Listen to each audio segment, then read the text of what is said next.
Ano, pumukha ba akong Pinoy o may halo? Ano po kayong taga-India?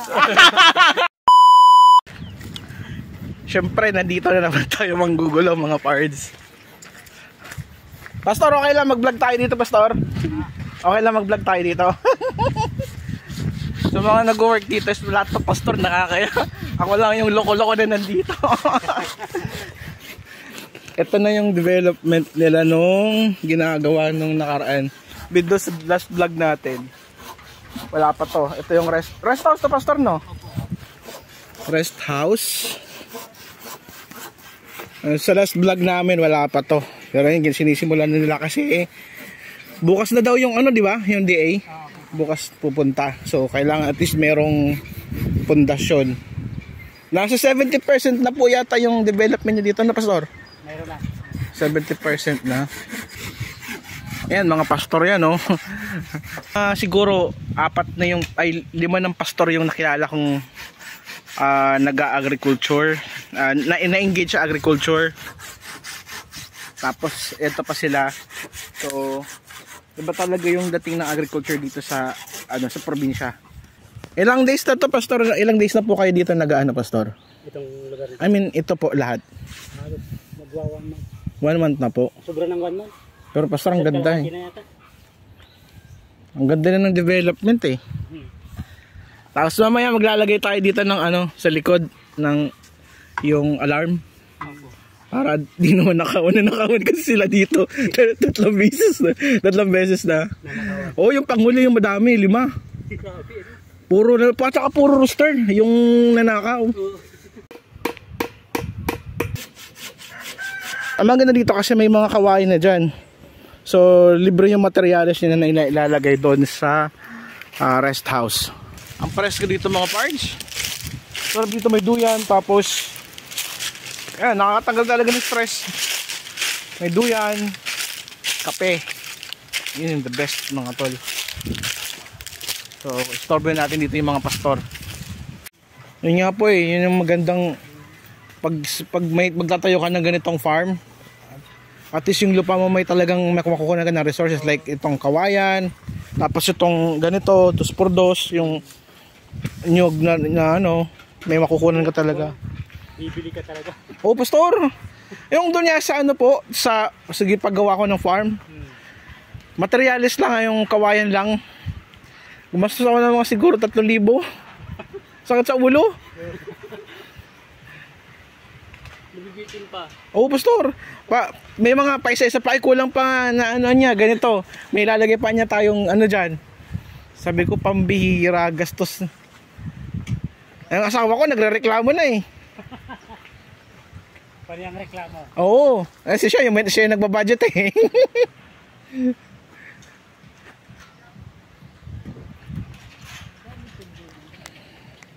So ito yung alarm, ano ba to? Sensor alarm. Sensor alarm, para safe sa mga magnanakaw. Pangatlong sensor alarm to, masusubukan namin mamaya kung Gaano kaingay. ano to kaingay. Ikakabit to ni Jan, ni Mano, kung saan niya gusto, kasi nagpatulong ako sa kanya magkabit nito. So, ito yung rest house, native rest house. So, hopefully matapos na ngayon. May kwarto to, Mano, ano? Kwarto, tapos receiving. Ang plano nga nito, parang may ano to, may attic sa taas. Attic ba 'yon? May attic sa taas eh. Parang may hagdan. So, kaya creative lang talaga siya. Para Ano yung babang mo dito, nipa? Or ana? Oh, mas presko yun. Movable lahat to kasi hindi pa talaga to yung pinaka ano. Mas fresh. Plan. Pero nasa 70% ng development, no? Kasi dati nasa 50 pa lang to eh. Sana, pero mga 60 pa lang nata to, no? 70 na to? Mga 60 pa lang. Kasi nung pagdating ko dito nung ano, wala pa yung greenhouse na yan. Yan, nakita niyo na yung greenhouse na yan. Yan. Yan, wala pa yan. Kasi imumove yan dito eh. Imumove dito. Tapos, andito na yung mga pastor natin. Inaayos na nila tong rest house. Yan boy, matar de agua boy, ang dami niyan boy. Yung root crops area. Ito yung daan. Malikod doon ako dumaan sa kabila. So ipapasya tayo ng hermano dito sa farm niya. Livestock, root crop, stuff like that. Madami to. Sir, good morning. Ng farm. Ito. Tool house. Mga tool house. Ilalagay namin yung mga dami. Dito, yung tool house. Nice man, no? Mga ilang, sabi ko kanina, siguro nasa 2 hectares to. Kulang kasi hindi doon. Kasama pa talaga yun. Doon guys, yan, kung nakikita niyo yan, may mga tanim ng saging dyan, mga first class na saging nandyan. Tapos may mga kambing din doon. So napakatigas ito kaya halos matagalan na ano to. Matagalan ano. Pero anong plano mo lalagay dito? Anong plano mo? Iba-iba. Ano pa siya, variety pa siya. Parang ilalagay mo ng section. May taro, may kamoting kahoy. May section by section. Okay. Kala ko mais ulit. Hindi. Iba-iba siya. Okay. Hopefully magawa namin this week. So, ito yung mga kaya yan. for construction ng mga buildings. Lahat kasi puro Libre. native. Dito din yan kinukuha kaya kung mapapansin nyo, nakakapagpa-develop ako ng medyo less ang price. Less yung costing ng Costing, ano. Though napakamahal din talaga ng costing. Doon ko kinukuha yung mga Materials mga raw materials. Doon puro yung mga bamboo Sa farming or kahit anong business guys, yung pinakamahal talaga is yung building. Yung pag-construct ng building tsaka yung materials. Buti na lang dito si Hermano yung tong lote niya. Free lahat, may kawayan, may nyog, pwede kang kumuha ng 2x2. Ito sa likod na to, siguro kung bibilin mo to sa labas, mababa na dito yung 5,000. So yun talaga kailangan integrated farming siya Oo. Para kung ano yung available resources doon sa farm mo, yun na yung gagamitin mo. Maganda sa farming dapat ililesen mo muna yung costing mo. Kasi hindi rin biro kung puro ka palabas no. Mo lahat, wala pang production. Oo. Talagang dapat mahaba din yung pasensya. PC mo. Pasensya mo, PC. Pero yung mga kambing doon, mga lahat yung native mano. Lahat yung native. Native na yun. May mga native dyan na kambing. Mga baka, siguro ililipat namin siya ng doon sa kabilang kabilang lot. Kasi maliban dito guys sa lote na to. Meron pa doon sa kabila, mga siguro nasa 500 square meter. Meron doon sa kabila. Property na ito yung property na na-acquired namin mag-asawa. Property yun ng mother ko, sa side kay lolo. Medyo malaki yun. Property na magkakapatid nila mama. Pinagamit mo na sa inyo ano? Wala naman gumagamit kasi hindi namin ma-utilize mo. Okay. Malawak. Saka hindi rin ganun biro pag pinintin mo yung farm. Oo. Kailangan mo ng yung labor pa lang, mas talaga ganito kalaki. Tao. Siguro di bababa sa 5. Dapat ganito kalaking integrated farm na itatayo mo. Nasa 2 hectares to lahat 3 kasama na to kabila. 3 hectares. So, siguro mga kulang 2. Tapos sa kabila. 1 hectare sa kabila. Kulang 3. What's up bro? What's up? Alam mo yung Madre de Ago na kung mayroon tayo, dito ko yun kinuha tol. Yan si Kuya Rio, isa yan sa nag-maintain ng farm dati. Dito siya nakatira kaya lang ngayon. Hello sir, hi sa vlog natin sir. Yan, dito ko kinuha yung mga Madre de Agua natin tinanim dun sa farm natin.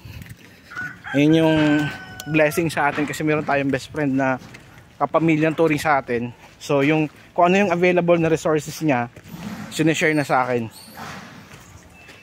Napuntahan mo na yung greenhouse? Di pa. Napuntahan natin yung greenhouse. Tara. No, napakainit, hindi ako okay lang. Ako sanay ako Wala na. Yan, nasanay kulay pa lang Punta kami ng greenhouse. Yung water supply yan. Water system. Meron pa dito isang tubo para preparation pag pinulang yung water system. Okay. So meron pa to. Ito yung dating gripo mo dito, di ba? Kinakakabitan lang namin siya. Okay. Kailangan kasi ito ng aerator yung pag nagpusang nagdidilig. Eto guys, itong part na to, di ba dati doon sa last vlog, di pa to nadidevelop. Ngayon meron na high value crops to mga tol. So lahat talaga organic yung to, walang chemical na hinahalo sila dito. Ang laki. Yung greenhouse. So ito yung itsura niya ngayon, nakalimutan siya. Kaya lang po mainit. Greenhouse nursery for seedlings. Yan. Let's go. Dito ko sa loob. Ito po, makikilala nyo na guys yung developer namin. Hi, Pastora! Hello po. Yan, siya po yun. Hello po. Oh, Bea wanted to help you. Jan po. Best friend ako ni David. Hello po, Jan. Jan din po. Vlog niyo Opo. Ang galing niyo po pala mag-vlog. Ay, hindi po. Baguhan lang ako, Pastora. Bago po pala kayo sa personal. Ala!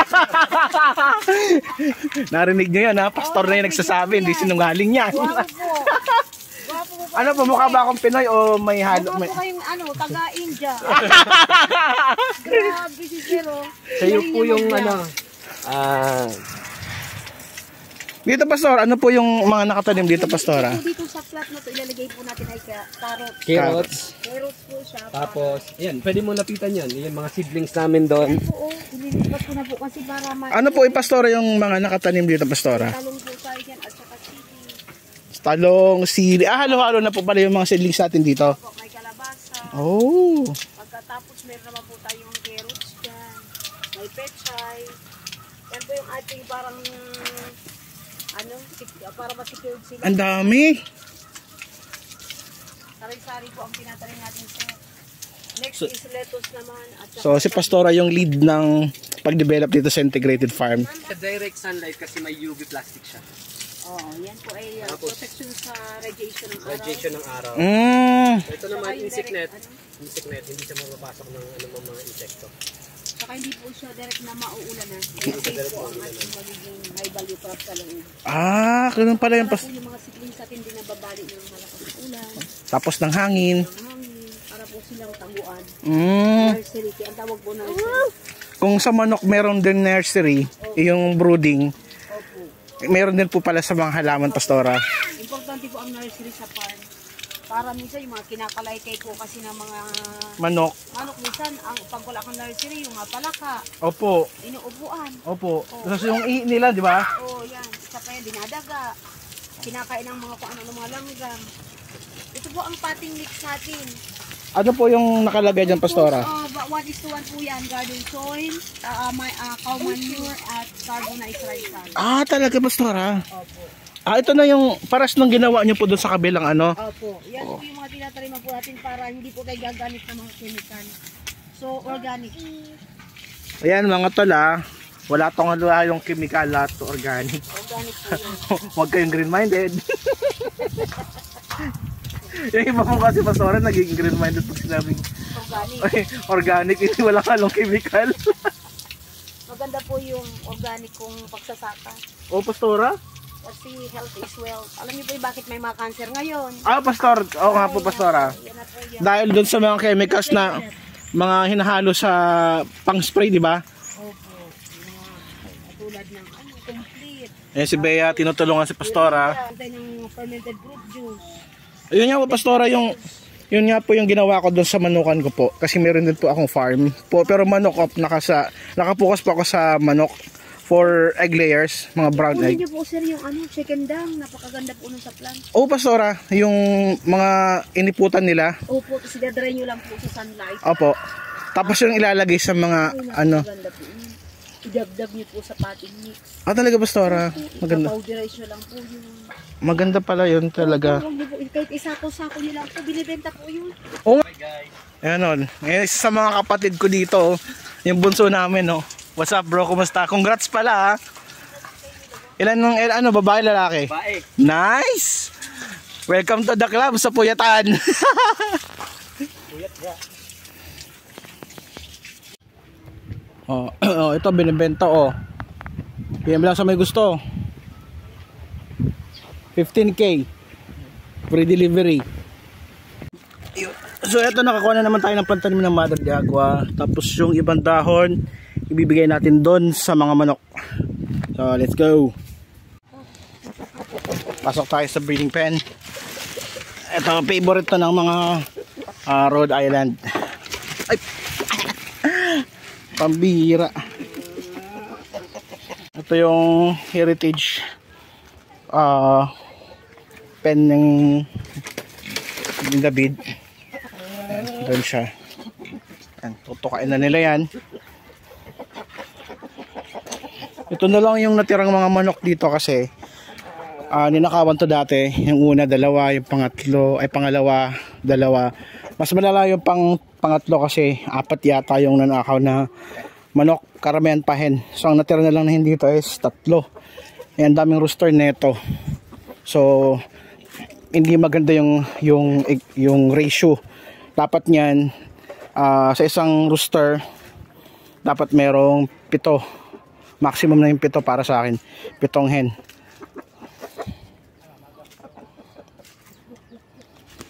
So ayun mga pards, dito na natin tatapusin itong vlog na to.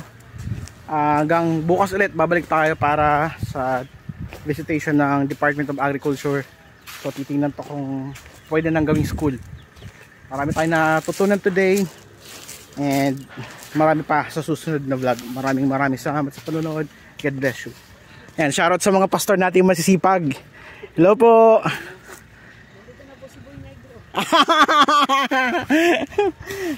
sabi ni Pastora kanina, hindi daw ako mukhang Pinoy eh.